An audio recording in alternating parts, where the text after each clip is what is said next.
बहुत दिनों की बात है। किसी शहर में रमन, घीसा और राका 3 चोर रहते थे। तीनों को थोड़ा थोड़ा विद्या का ज्ञान था। तीनों चोरों को विद्या का ज्ञान प्राप्त होने के कारण बहुत घमंड था।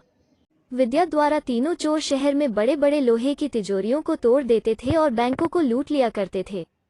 इस तरह तीनों चोरों ने शहर के लोगों की नाक में दम कर रखा था।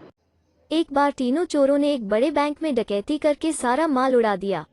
तब पुलिस को खबर हुई तो तीनों चोरों को पकड़ने के लिए तलाश करने लगी, मगर तीनों चोर पास ही के एक घने जंगल में भाग गए।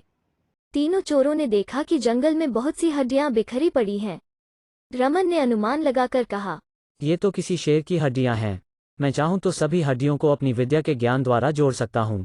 घीसा को भी विद्या का घमंड था, सो वो बोला, अगर ये शेर की हड्डियां हैं तो मैं इनको अपनी विधा द्वारा शेर की खाल तैयार कर उसमें डाल सकता हूँ। रमन और घीसा की बात सुनकर राका का भी घमंड उमड़ पड़ा और उसने कहा, तुम दोनों इतना काम कर सकते हो तो मैं भी अपनी विद्या द्वारा इसमें प्राण डाल सकता हूँ। तीनों चोर अपनी विद्या का प्रयोग करने लगे।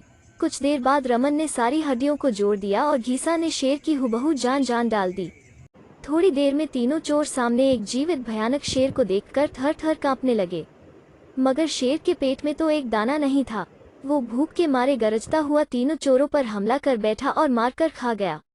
शेर मस्त होकर घने जंगल की ओर चल दिया। दोस्तों, इस कहानी से हमें यही शिक्षा मिलती है कि कभी घमंड नहीं करना चाहिए।